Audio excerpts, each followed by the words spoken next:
This is a Sandy Boy Productions podcast.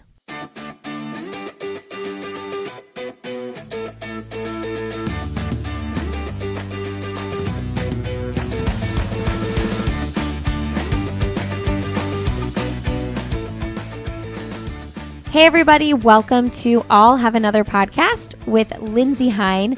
I'm your host Lindsay and I'm so grateful you are here today. Today you're listening to episode 390 and my guest is Cortney White.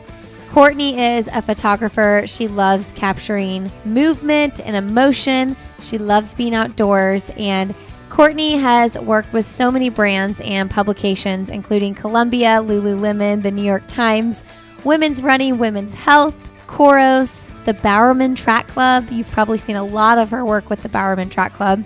And recently, she photographed Shalane, Flanagan, and Adrianne Haslet in Boston. You all have probably heard the story of Shalane and Adrianne running Boston together. Adrianne was recently on the podcast.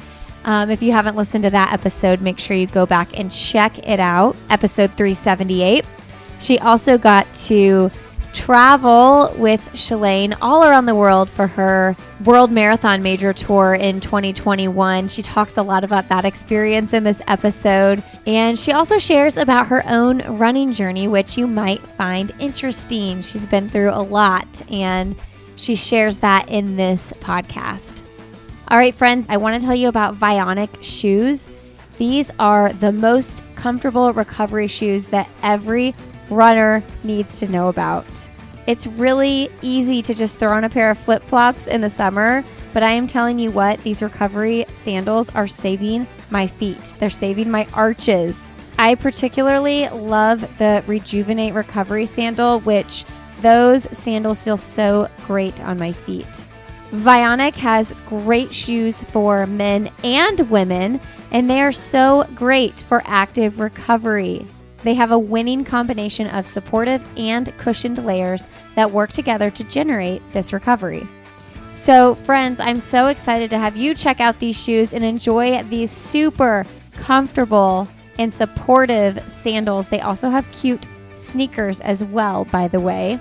All this and no stress. Vionic's 30-day risk-free trial means there's no reason not to try them out. Enjoy free shipping on vionicshoes.com with the promo code ANOTHER. Recover smarter, return stronger.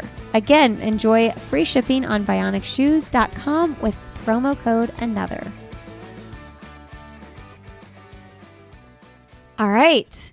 Well, today on All Have Another podcast, we have Cortney White on the show. Welcome to the show, Cortney. Thank you. Excited to be here. I'm so excited to have you. You just got back from the Boston Marathon. I did, and I got to document one of the most inspiring projects I've ever been on. So feeling the high still. That is so cool. So Cortney is a photographer, and she just got to document Adrianne Haslet and Shalane Flanagan run the Boston Marathon together. And for those listening who might not know Adrianne's story, she's a survivor of the Boston bombings in 2013 and has had a very long journey to get to this day. So what an honor to be able to document that experience. Yeah, it was really incredible. I actually didn't think I was going to be able to go out, and it was sort of like in the last couple of weeks leading up to it, everything kind of unfolded. So definitely was an exciting thing to be a part of, and I feel like I got exposure to so much more of the story, and just being able to be that close to, I already knew Shalane very well, but getting that experience and getting to finally meet Adrianne in person and just kind of hear everything from her herself. It was really beautiful. It was definitely an incredible weekend. So I want to hear about how you even got into photography, and you really have been able to photograph some really cool moments in sport. So let's start with just where did the passion come from? Yeah, so I have sort of an interesting background just in general in terms of getting into shooting and specifically into running. I actually never was I've never really considered myself, I guess, a runner. That was never something that was a focus for me, but it was always the thing I did to stay in shape for other sports or just keep up my endurance. And so in terms of getting into shooting running, it was kind of by accident. I, at the time, was working for a local brand in Portland and sort of decided at that point that I wanted to start getting into shooting sports in general. And so I kind of just put it out there to kind of my network of friends and all of my connections in Portland, just that if they were doing anything active, that I wanted to like practice shooting sports. And quickly after, I got connected to the Bowerman Track Club. And after shooting with them, they like had the Mamba was coming out. And so I went to the track and I shot with them and I got to meet a handful of the athletes. And honestly, from that day, things sort of just started to spiral into more and more in the running community. And I never intended or expected to get so deep into the running community, but I am so happy that I did. It's been something that, I don't know, I've just really grown to love. And I really love the individual aspect of the sport combined with the team energy and the support of the community. And so it's really fun to be able to document because I think it brings out just so many emotions for the individual athlete, while also, like I said, just pulling in that whole community and team environment. But yeah, so kind of an accident getting into shooting running, and I've worked with some of the most amazing people and amazing athletes. So very lucky, but yeah, definitely wasn't something that I expected, but I would not change it at all. What brought you to Portland originally? So I'm from Montana. Okay. And I went to college there and studied information systems, so business and IT. And I moved out to Portland to work for one of the big four accounting firms doing like IT risk. So definitely it feels like a whole different lifetime. But yeah, I had moved out for that and was working in it when I kind of started to realize that wasn't necessarily what was going to be fulfilling to me, even if I was good at it. So I was kind of open already to other opportunities, but planned on staying for at least a couple of years and then I had this big like goal in my head that I was going to do this international rotation in New Zealand. And I had this whole plan. I'm very like analytical and like pretty calculated.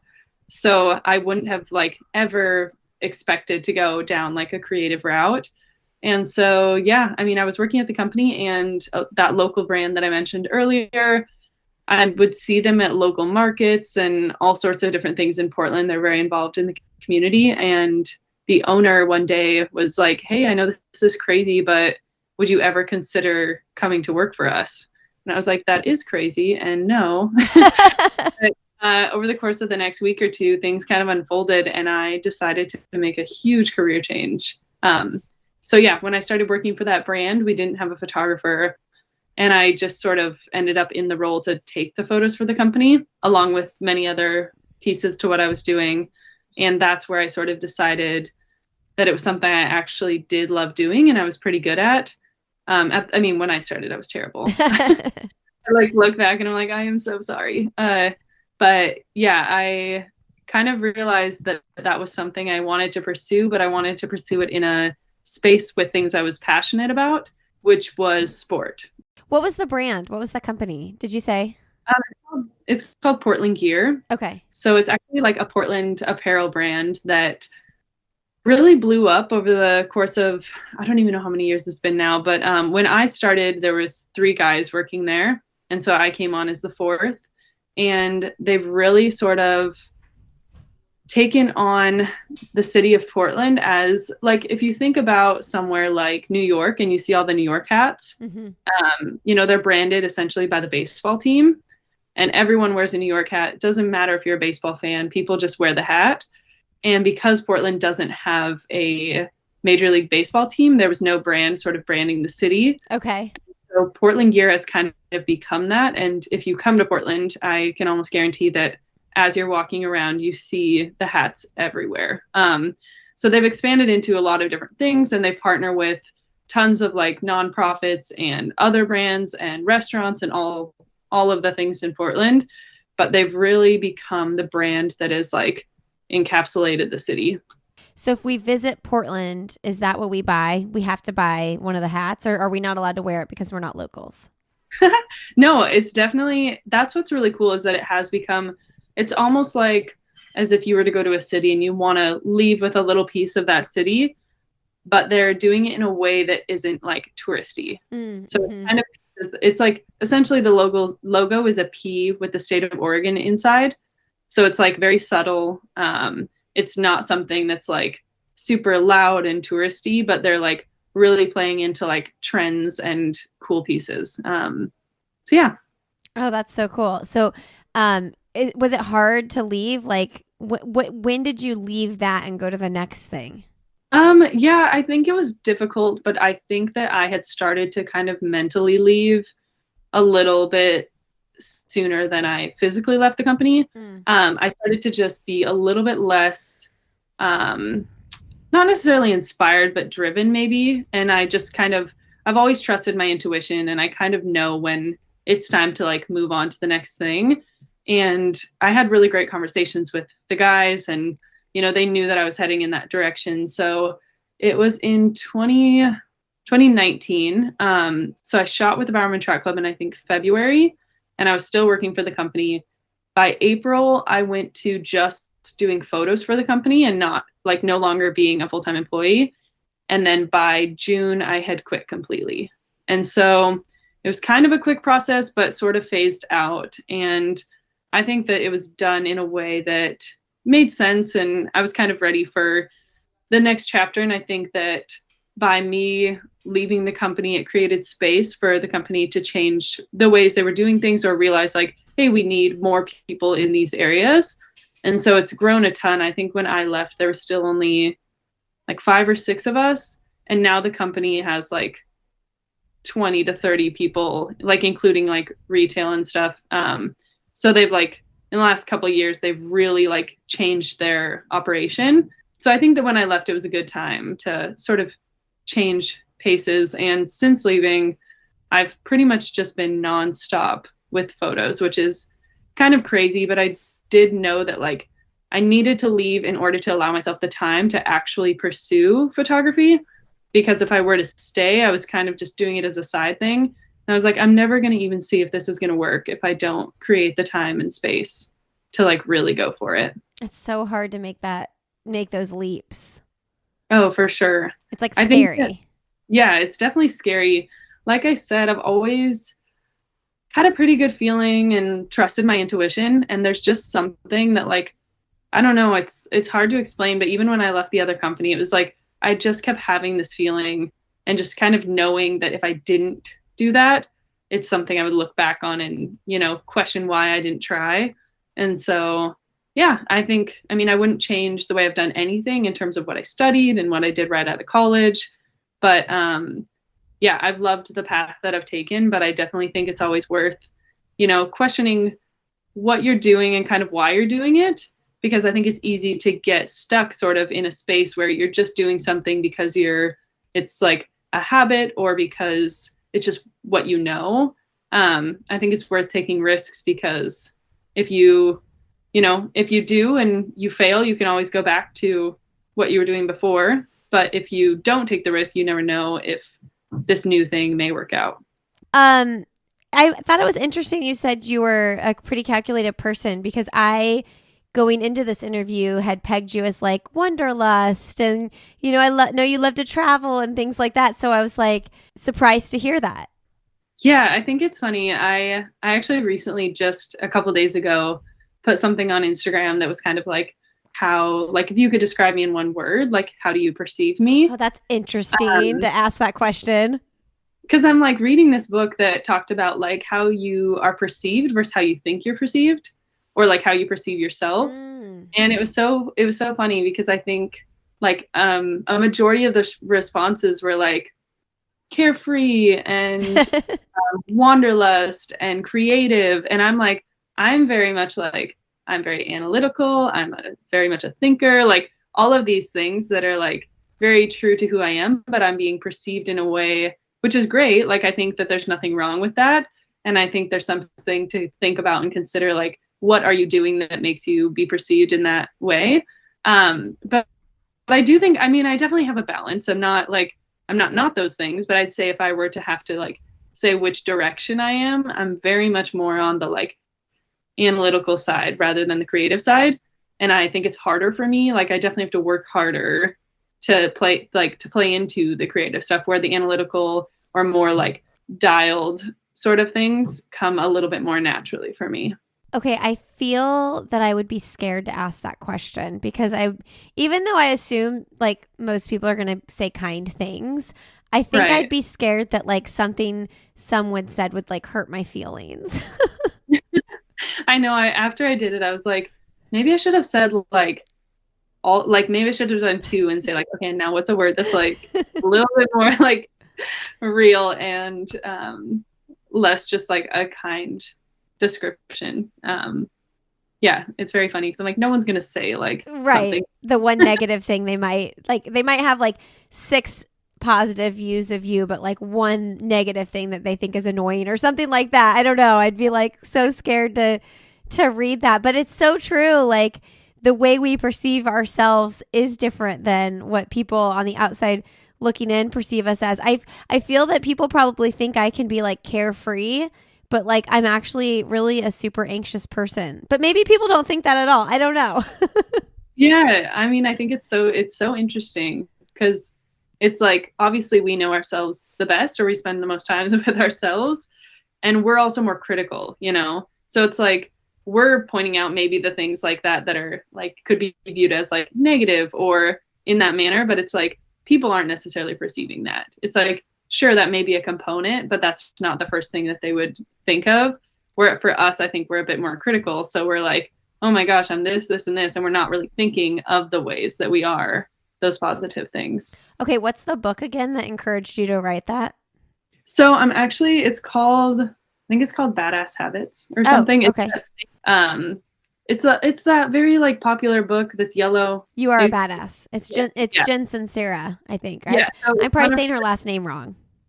It's one of her books, yeah. And I'm just like, it's talking a lot about like habit forming and like just kind of like the habits that we build and we don't even know that we're doing out of like a habit.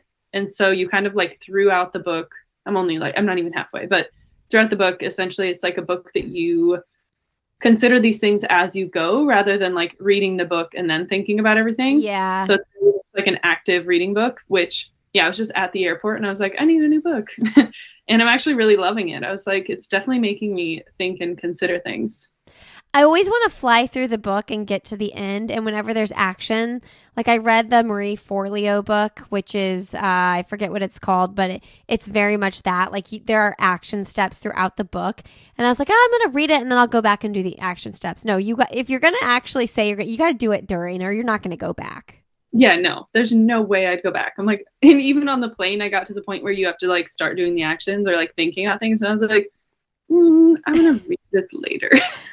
What? But that's better than like powering through. Like you stopped. Like at least stop and wait to power through until you do it. That's a heck of a travel day for you, heading back from Boston to Portland. Are you able to get a direct from Boston to Portland? On the way back, I did. On the way there, it was a travel nightmare. Oh. I was on a red eye, but I got to the airport and it got delayed like 2 or 3 times before they completely canceled the flight. And so then I had to go home and be back at the airport at 4:30 in the morning. And like so then go home. Oh, you got to the airport at home, like in Portland for your midnight flight. Okay. Yeah. And so it was like, I was like, oh, I could have just slept. And so, and then we that one was indirect. And so then by the time we got to Boston, there was actually like a holdup in the airport.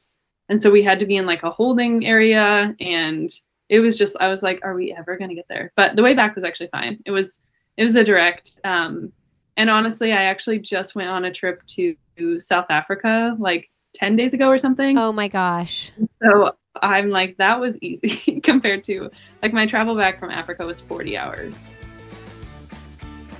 Hey friends, a quick break here to tell you about Relay Run Co., which is the newest running brand that just launched a couple days ago, founded by Ann Mazer. Ann is an Olympic trials marathoner, and by the way, she was on this podcast, episode 213, right after she qualified for the Olympic trials. at CIM in 2019. She's actually coming back on the show. We're going to do some life updates with her, but she has the most fun style. And at Relay Run Co., they have race kits, amazingly soft matching tie-dye sets, post-run loungewear, which is what I live in, and the softest, most supportive sports bras around.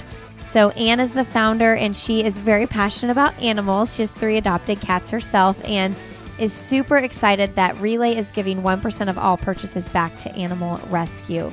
So if you're looking for the softest, most comfortable fabrics and breathable running shorts with pockets, check out their new site. It's relayrunco.com. You can also follow them on Instagram, relay_run_co. And for a limited time, if you use the code ANOTHER, you can get 15% off your first order.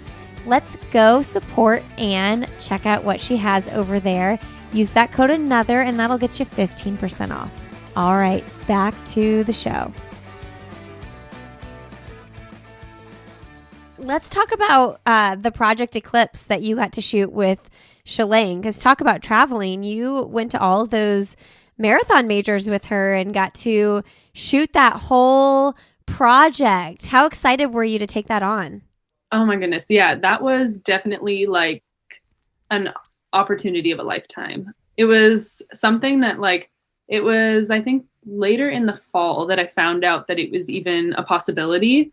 And then I remember I was actually at this sort of little outdoor thing and I was out of service for 3 days. And when I came back into service, I had the text that was like, you got the job, you're on the project. And I was just so excited. And so, yeah, I mean, the whole entire journey was absolutely incredible. I think it was less to me, honestly, about getting the opportunity to shoot it and more about just being there. It was such a special and unique opportunity to just have that much, I don't know, exposure, and also just the interactions. We all became so close on that trip. There was only a couple of us going everywhere together. So yeah, just getting to be there. And I think for me, some of the most memorable parts of it were completely unrelated to the running. It's the moments in the hotel room or after the race. And then even I'd say something that I definitely cherish is because I'm taking the photos and was able to be at the finish line for a handful of them, not all of them, due to there's always regulations around where you can be. But it would be that I typically was the first person that got to see Shalane after each marathon. So, her coming across the line and I'm I'm supposed to be taking photos, but instead I'm so excited and I'm shooting and I'm hugging her and I'm oh my gosh, I'm supposed to be shooting. And so it was it was just so amazing to get to be a part of that. And she got to bring Jack, her son, which was so special. We joked that we were all his mom on the trip. And just, I think for me, when I'm looking at that story, I'm it's so special to me that I was able to capture those moments from, the moments with Jack and the moments in the hotel room and the moments at the races and just all of it. And it's something that when Jack is older, he'll be able to look back on those photos and see just how amazing his mom is and what amazing opportunity it was that he got to be a part of that. So yeah, I think that that's something for me that yeah, like I said, it was an opportunity of a lifetime. I'm we afterwards have repeatedly talked about, we're we need that every year. We need, and even if it's not, a running thing, we're we just need to all go on a trip every year. We've all gotten so close, and yeah, it's just such a special opportunity to be able to be that close to everything going on, and for Shalane to allow me to be a part of that, whole experience and document those intimate moments of her life. Yeah, I'm wondering in those moments, in the hotel room and things like that, it's when do you know, okay, I'm just chilling, or I need to be in picture mode? How do you switch back and forth? And sometimes I wonder this with photography, you want to capture intimate moments, But like, does it sometimes feel weird to like whip out the camera when like something special like that is happening? And how do you manage that? I think that it varies, of course, like from moment to moment. But for something like this, Shalane and I already were close prior to this. So I know her really well. And that's why she, allowed this to be something that was documented. Like that's a very intimate part of her life. And I think that had I not been like, I think that we just had kind of a mutual understanding. And like, I know her well enough and she feels comfortable enough with me to like, if there was ever a moment that like, she didn't want documented, or which actually never came up. There's never a moment where she was like, don't shoot this. But it was like, I think that she would have felt comfortable to tell me that. But I think that I know her well enough to be conscious of what I'm shooting and when I'm shooting and like what moments need to be captured versus not.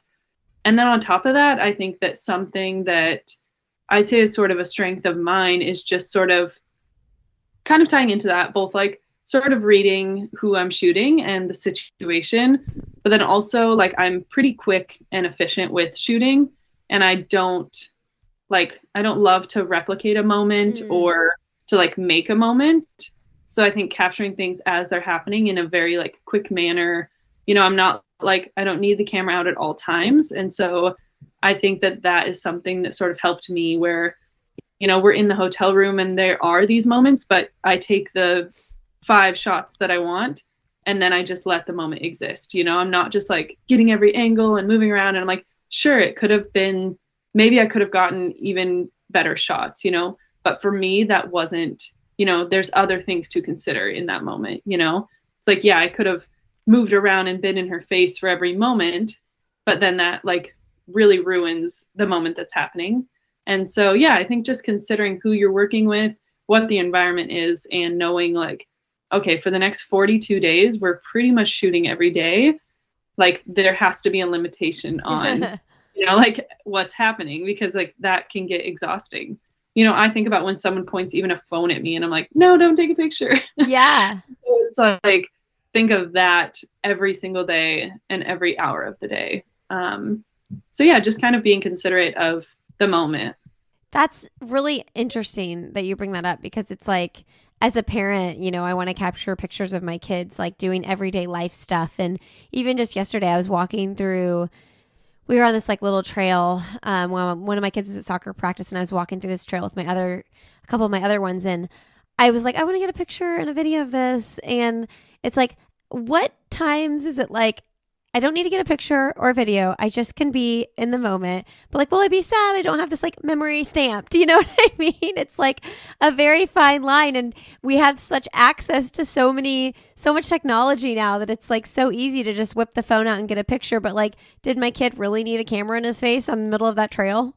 Right. It's like, it's definitely hard. I think that it's become such a normal, which does, I think, in some ways help. And it's like a really amazing thing to now have this way to capture moments so easily.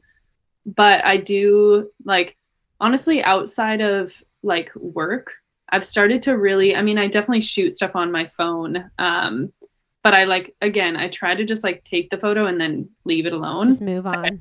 Yeah. But then I also have been like shooting a lot on like little film cameras, because I'm like, that it makes me intentional about like, okay, I want to take this photo and then I put it away, instead of like having my normal camera with me when I'm with like friends or doing something or hiking or, like, because then I'm like, well, this is pretty and this is pretty. And I'm like, okay, that's why I'm doing this. So it's like, I just want to like absorb that moment rather than like try to document everything and then maybe never go and look back at it. So with the Eclipse project, if you had to pick like one of the races, like what was the most special to you?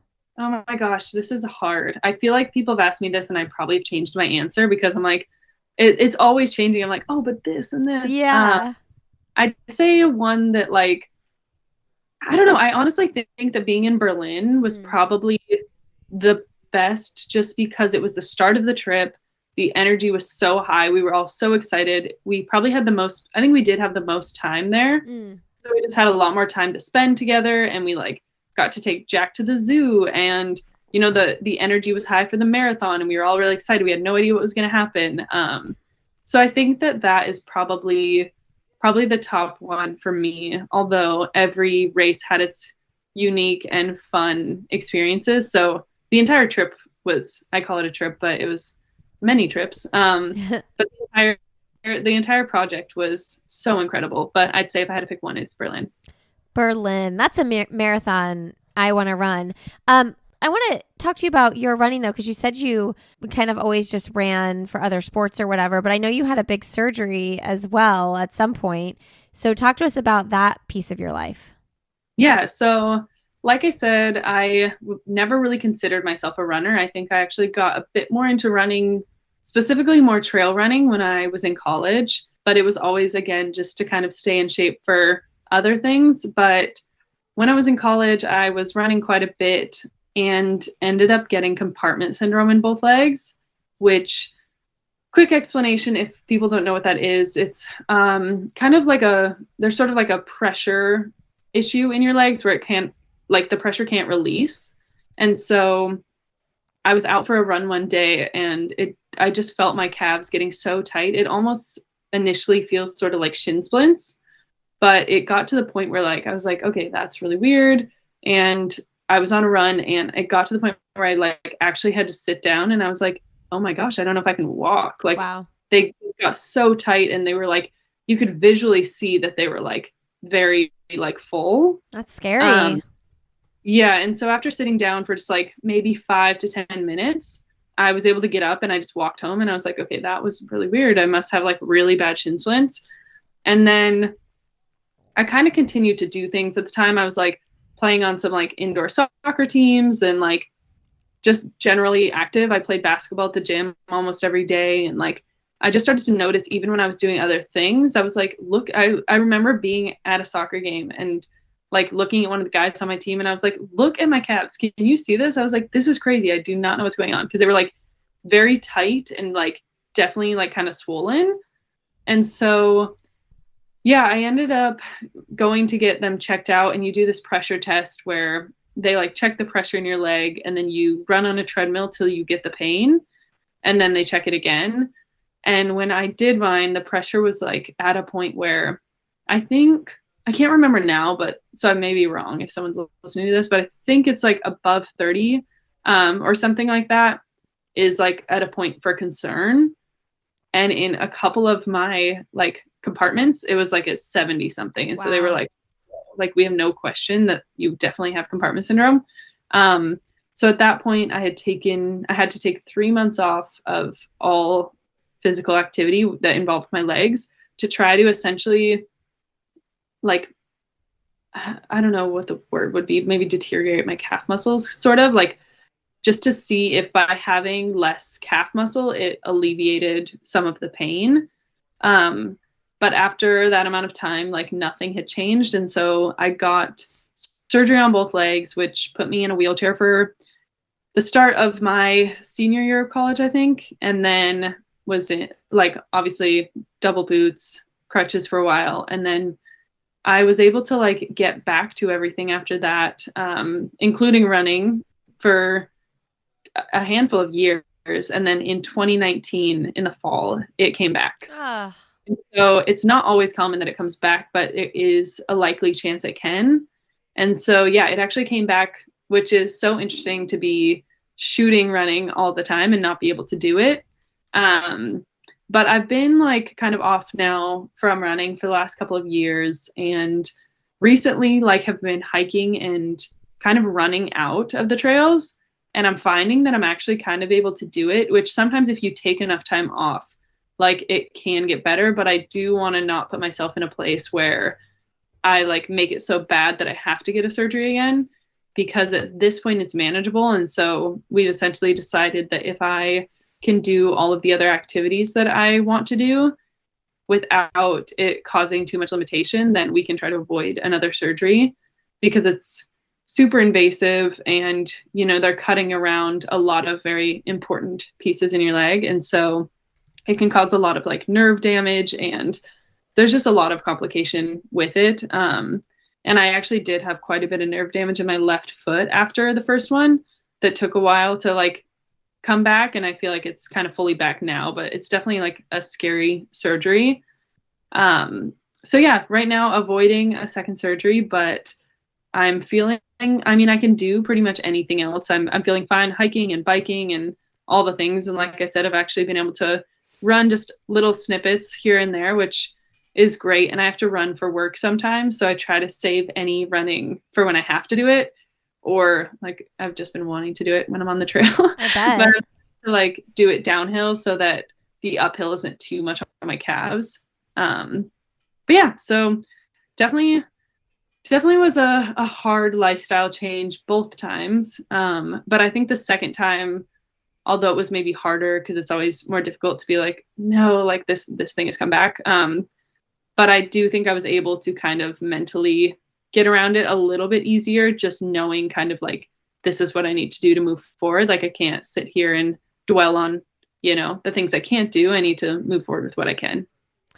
What do they even do in the surgery? So it's a fasciotomy where they release the fascia. Okay. So they go in on both sides of your leg and completely release it all the way up. And it essentially, I think that the purpose of it is to kind of like make a gap so that when it reforms, there's more space. Okay. And like the cause of me getting it initially, they think it was overuse, but then also just my anatomy of having kind of just a tighter fascia to begin with. And the second time I got it, I mean, I honestly don't fully know, but I was running a lot more again. Okay. And so like, it was like I had picked up running a bit more than like I generally was.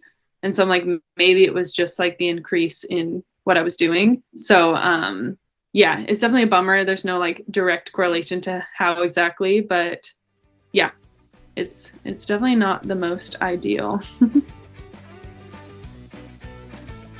Hey friends, this episode of the podcast is supported by Shoot Photography.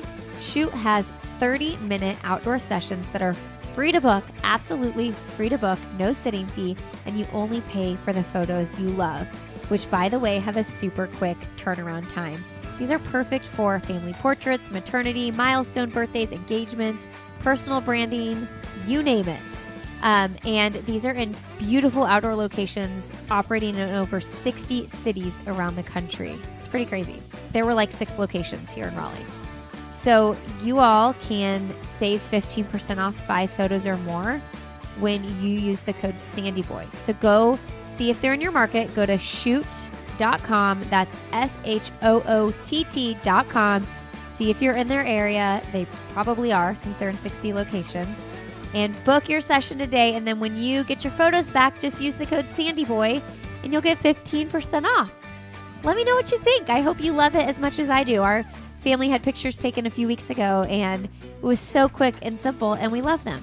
So that's shoot.com. Use the code SANDYBOY once you get your pictures back for 15% off your order. All right, friends, back to the show. I was going to ask you with the Eclipse project when you said you got the job, who was the job through? Is that Nike paying you for that? Yeah. So I did it with Nike. Though Shalane was a huge part in like making that happen. Oh, cool. Because Nike did want to like have it captured and documented, but Shalane obviously wanted someone that she was comfortable with and close with. So kind of tied together. And my really good friend Kate was on the project as well, and so that is who kind of was like my Nike person, and then Shalane, and we kind of had this little trio, which was amazing. I think I talked to Shalane about this afterwards, just how special it is as a mom to have other people like care about your kid, and so it was really cool for me to watch that and see you guys like all kind of coming together and like supporting her through supporting Jack and being there for him when, in those moments when she's totally not available because she's running a marathon. Right. Yeah, it was definitely a very, just special and unique experience. And it's funny because I actually just in Boston was talking to her dad and he was like, I have the best job in the world because he was watching Jack. Aww. And I was like, that's how I felt on Project Eclipse. I was like, when they would need to go do something or like they'd go out for like a shakeout and they all wanted to go run, I was like, I'll hang out with Jack. Aww. And I'm like, yes. Like, it's like the little like win that you're like, I get to watch him. Oh, that's so good.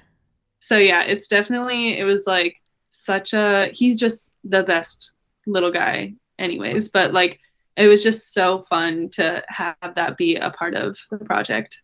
Well, there is nothing better than seeing your friends love your kids. I will tell you that. What is your focus right now? I just saw that you are like moving to California, but you're going to be splitting your time.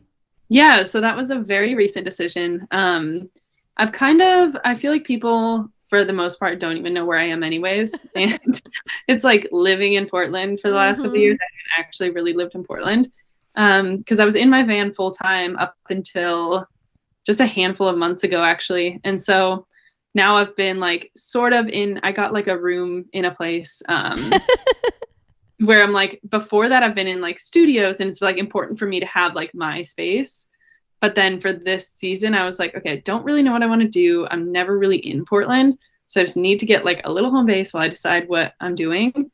But yeah, so recently kind of like had this realization that although I love Portland, like most of the time, if I'm not working, I'm like looking outside at the rain and I'm like, what am I doing? And so it's like, I typically, if I'm not working, I'm like, okay, where should I go? And I'm like, I want to not want to always go somewhere, like I'd love for it to be like, oh, I don't work this week. And I'm like home and I'm in the sun and I can go surf and I can go to the beach. Like, and so I've kind of just had this realization that like, I do want kind of a change of pace in that way. And then also I just think that like, I'm still at a point where I love to, like work really hard and grind and, I'm willing to like just give all of my time to like work and all of those things. And I'm like, while I'm in this space and have this energy, like, I think it's worth going to a place where maybe I don't know as many people and I can build more connections and meet new people, because eventually I know there will be a point where, you don't want to be working all the time and grinding all the time. And, you don't maybe have the time or your lifestyle is different. And so you can't just go meet new people all the time. And so I think that while I'm in a space where I'm loving doing that and I have the energy to do it, like in Portland, I feel really well connected and I love the people here. But I'm like, okay, I think that there's like room for other areas of growth that maybe I'm not like tapping into. And so I definitely don't want to leave Portland completely as a home base. I'll probably actually be here equally as much as I am already. But I think that having kind of a home base in a place that I can grow in different ways, and then also a place that like I want to be when I'm not working, which is like in Portland, I love it so much. And I actually really love the rainy season. But when it's like your only couple days off and it's raining, you're like, come on, like I need like something else. And if you talk to most people here, especially during this season, everyone's using the line like, well, like summer's almost here. Well, the sun's almost here. It's almost like, and it's like, I kind of am ready to be in a place where that's not always the like, well, like the 4 months of the year, that's really great. Like, yeah. So yeah, I'm excited to kind of get this change of pace and new energy. And if I don't love it, I can come back. So I think that's always the thing. People tend to be afraid to kind of move or go somewhere new, but I'm like, I could go down there and be there for a day, a week, a month and be like, nope. And I could come back. It's true. Like, it's not like you have to, I mean, I know that for certain lifestyles or people that are, have other things, but when I'm just a solo person and, work for myself, I have the freedom to be able to make those decisions. So I'm like, that's something where I'm like, I should do that. I should try. So you 100% should. How did you choose? Did you say you were going to like Ventura? How did you choose where you were going to go? So I actually haven't quite chosen yet, but okay. I'm definitely thinking coastal, somewhere kind of ideally in the coastline between like Ventura and Encinitas. So like, do you know anybody there? I do. Like, I definitely have friends kind of spread throughout California. But they're all kind of all over the place. And then my boyfriend lives in California as well. Okay.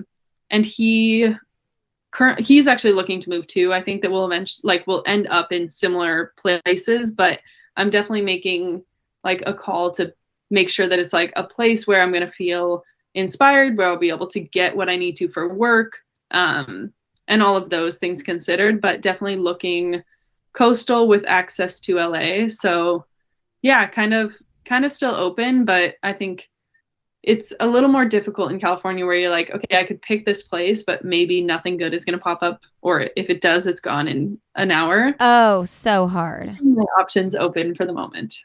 Why was I just looking at real estate over there? Oh, because we were watching the show on Netflix, Generation Wealth. I think it's on Netflix. I don't know. Have you watched it? No, I haven't. So anyway, I was like, I wonder how much like a 1-bedroom cost, over here and over there. And it was just comical looking at these properties like, oh my gosh, that's $1 million. And would anybody even live there?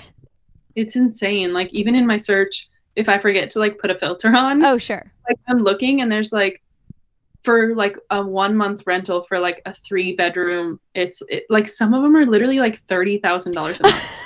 Like who is paying that? Like who actually is doing that? And granted, it's like this like cliffside ocean view. And I'm like, okay, but still, like that is a joke. There's no way. It's so crazy. I don't necessarily recommend that documentary, but it was kind of, I don't know, it was a little bit interesting. I'm from the Midwest though. So, I mean, we just moved to North Carolina and the prices here are crazy to me compared to good old Midwest living. Oh, for sure. I mean, I'm even surprised looking now in Montana. Oh, it's definitely more expensive. And I'm like, it's just so wild to me because it's changed just so much in the last like handful of years. Yeah, it seems like people have like fleed to Montana. Montana seems to be like having a moment. It definitely is. And like my parents keep being like, are you sure you don't want to just move to Montana? Oh, I bet. And I'm like, I do want to move to Montana, but also I love the ocean and it's not the best place to be for my job. So do you have siblings?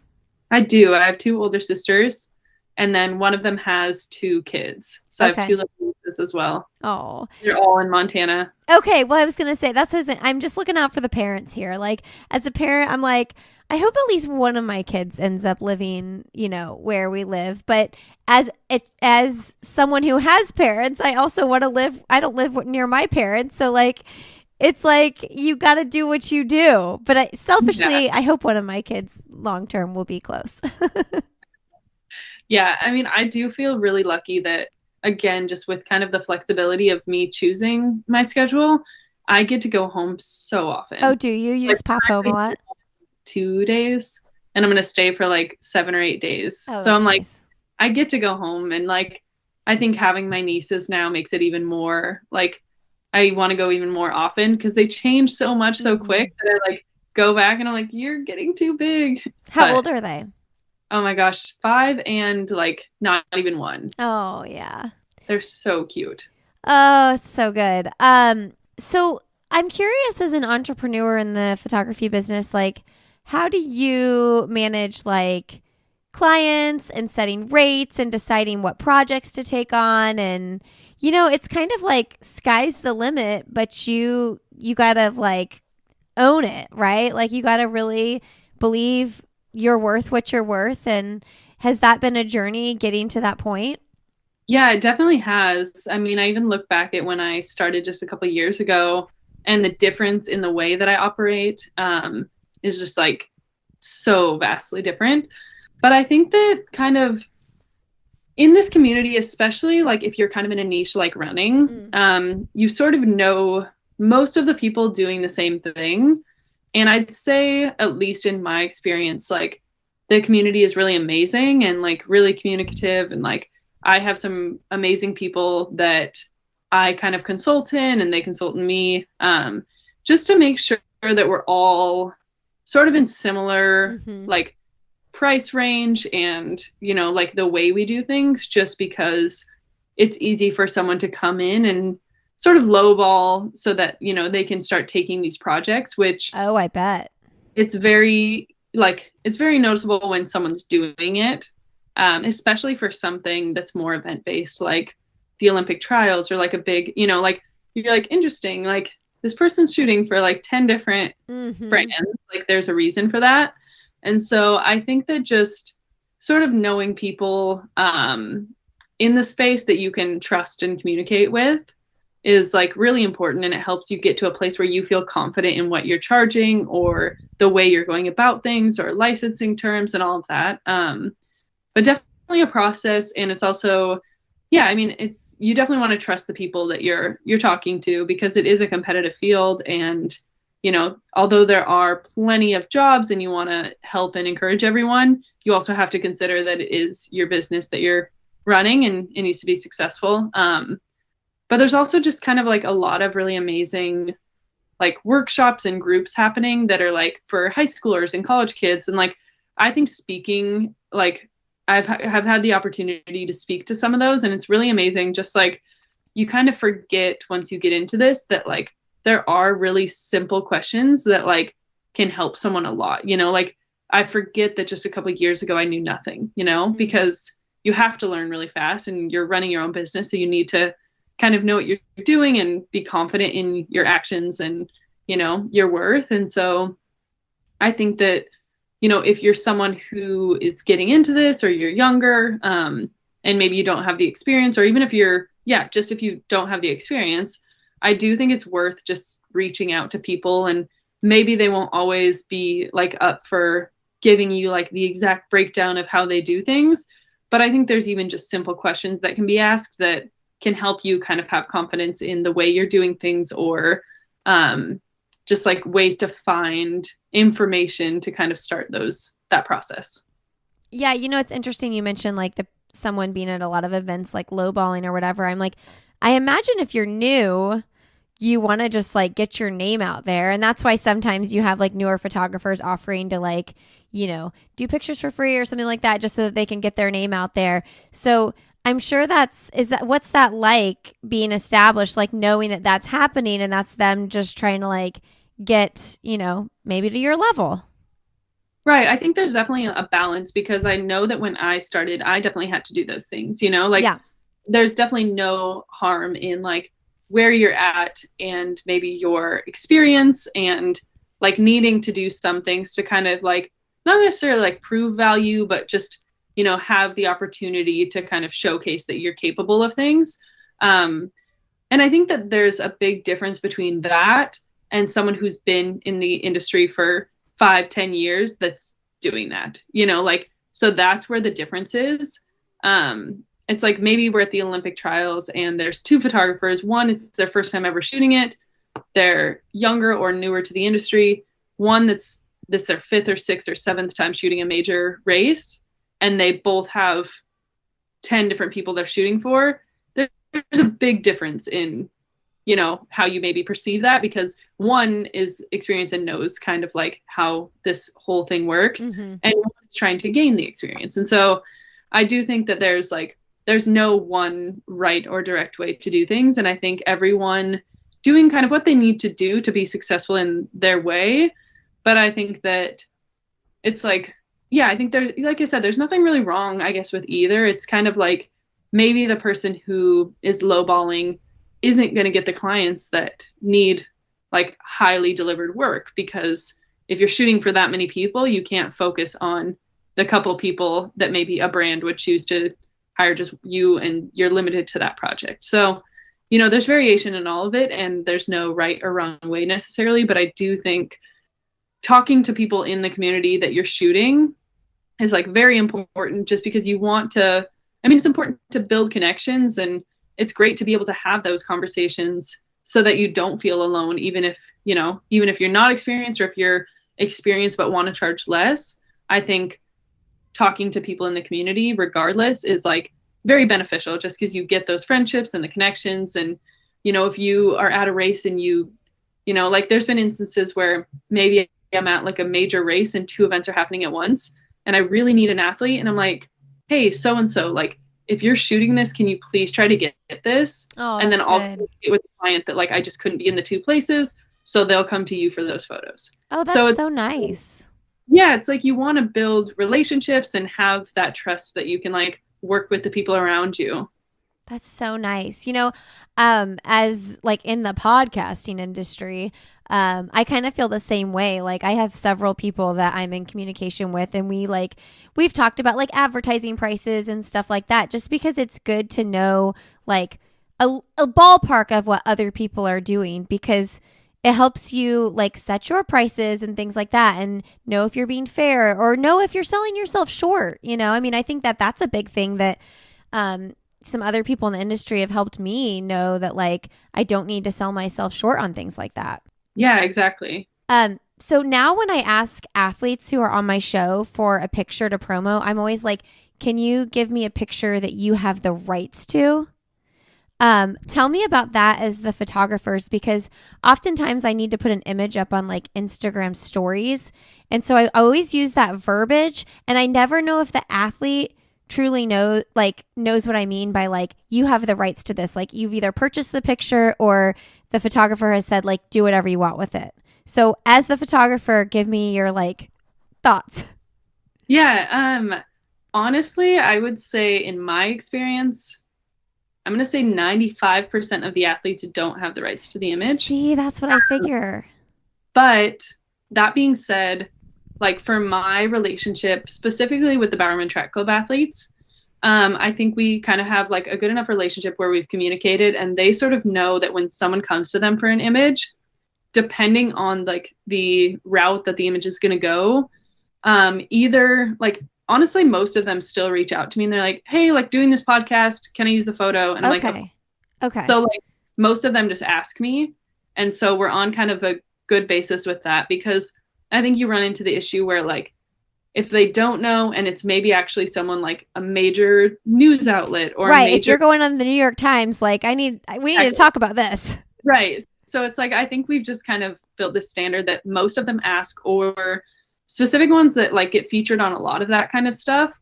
I like will like, they'll reach out once and I'm like, hey, yeah. And like, if there's any podcast or something, like feel free to use the photo, like, don't worry about it. So like I'm in good enough communication with most of those athletes, specifically the Bowerman Track Club, where it's like, they can totally, I want them to be like I'm excited that they get to speak and do these things. Like I have a great relationship with them. And so I'm like, of course, like, please use the photo. So yeah, I think that a majority of the athletes probably don't have the like rights to use the image right without permission, but I think a lot of people do. But for me, like I said, if it's like something that's like great where they get to share their story or a piece of like who they are, and it's a podcast, and I'm like, of course, like, please use the photo.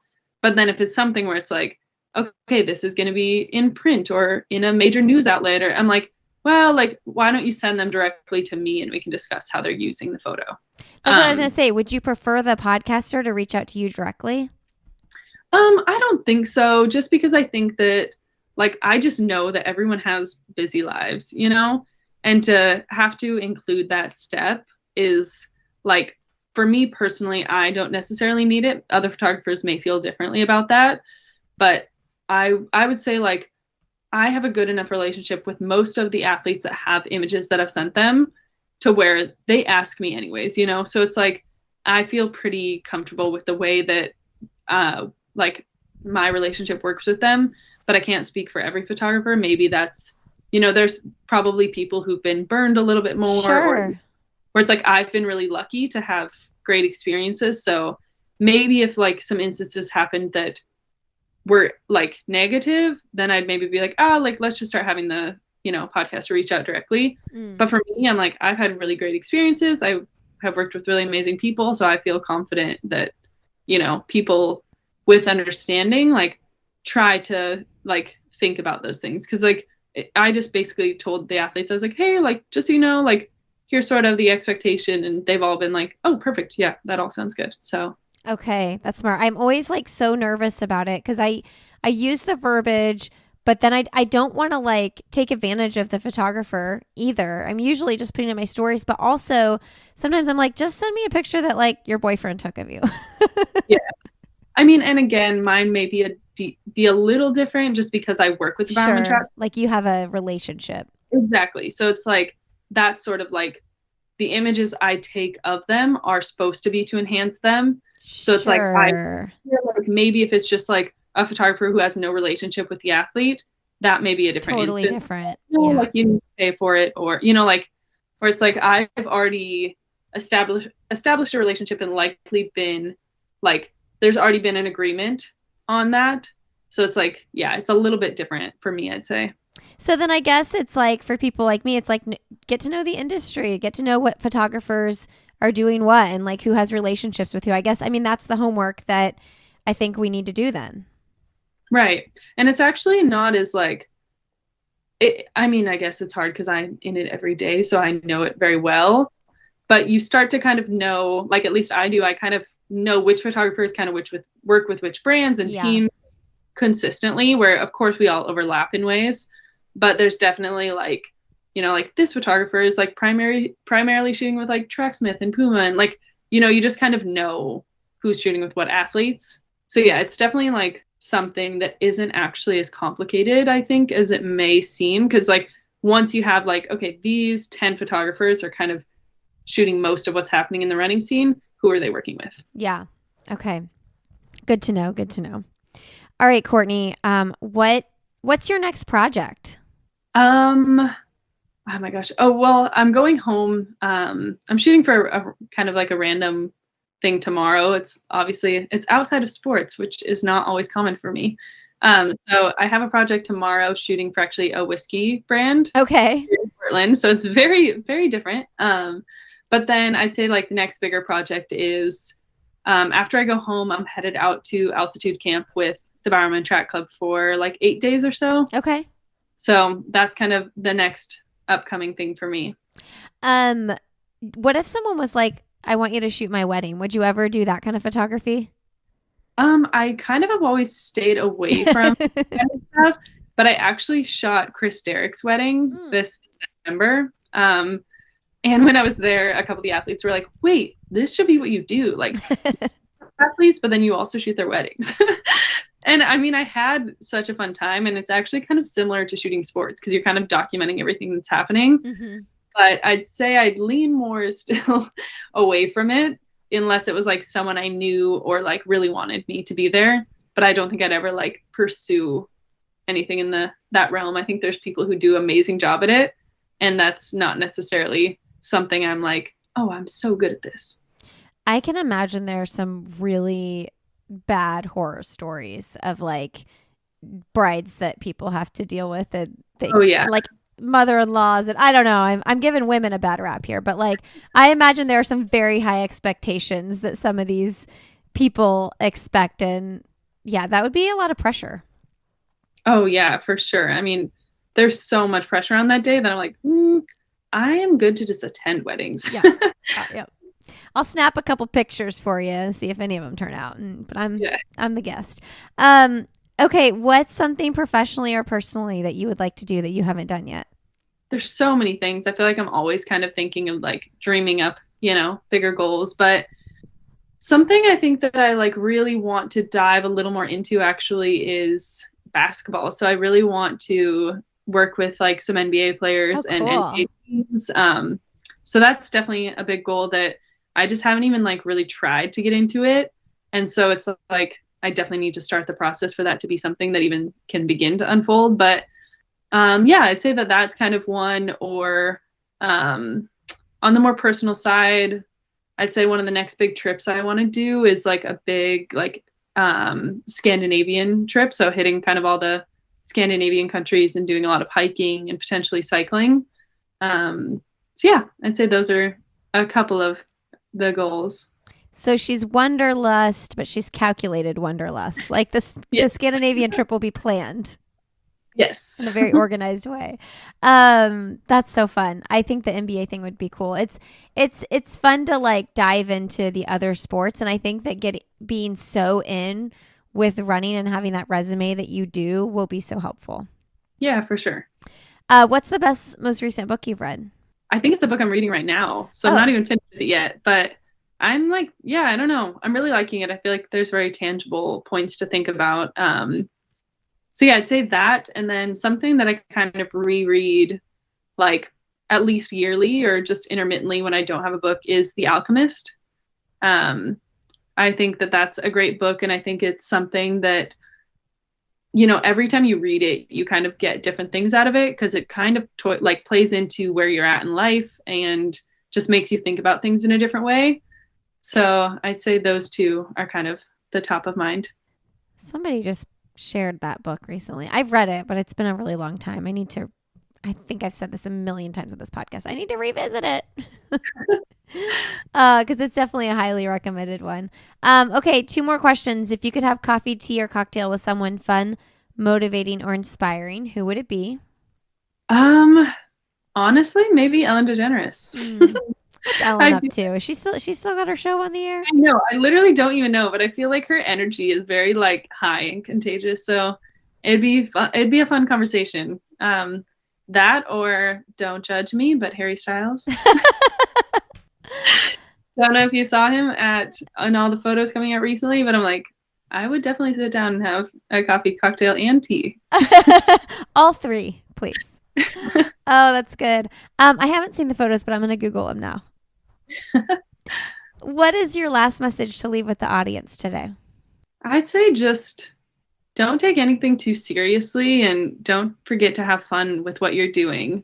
I think it's easy to get caught up in just the general, flow of life. But I think recognizing kind of where you're at and having fun in each moment, and just kind of like, I think a lot of times people operate, including myself, out of like fear, or, you're maybe not doing something, or you are doing something out of fear. And I think just kind of leaving that behind and just sort of being yourself and having fun in every moment, regardless of, how you may be perceived, or, what other people think or want. I think you can get a lot more enjoyment out of each moment in life if you're kind of thinking through life that way. That is great advice. Thank you so much, Cortney. Of course. Thank you.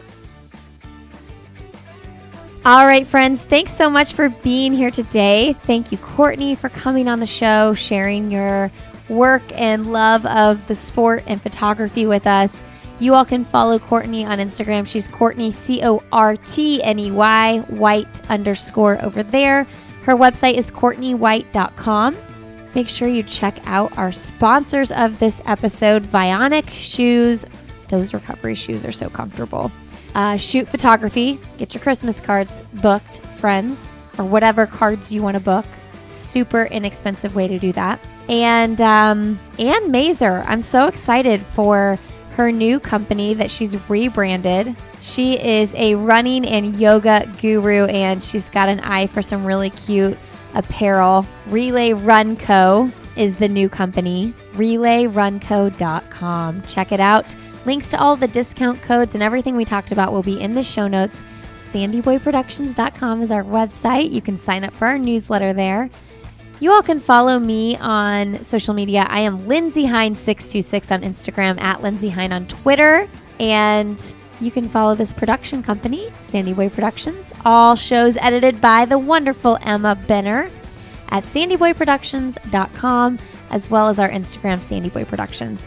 We're so grateful you're here today. We hope you're enjoying all these shows we've been bringing you in the Sandy Boy Network. Have a great Friday. And hey, next Monday, make sure you're subscribed to the show, because next Monday we are dropping our first of a 6-part summer nutrition series that I'm super excited about. So subscribe to the show so you don't miss those bonus episodes that are dropping every Monday for the next 6 weeks. And if you are loving the podcast, leave us a rating and review, and you'll be entered to win a pair of Gooder sunglasses. Leave that on iTunes and send us an email, Lindsay@SandyBoyProductions.com, and we'll get you entered to win for our June giveaway. That was a mouthful of an outro. You all have a great Friday, a wonderful rest of your weekend, and as always, we'll see you next Friday.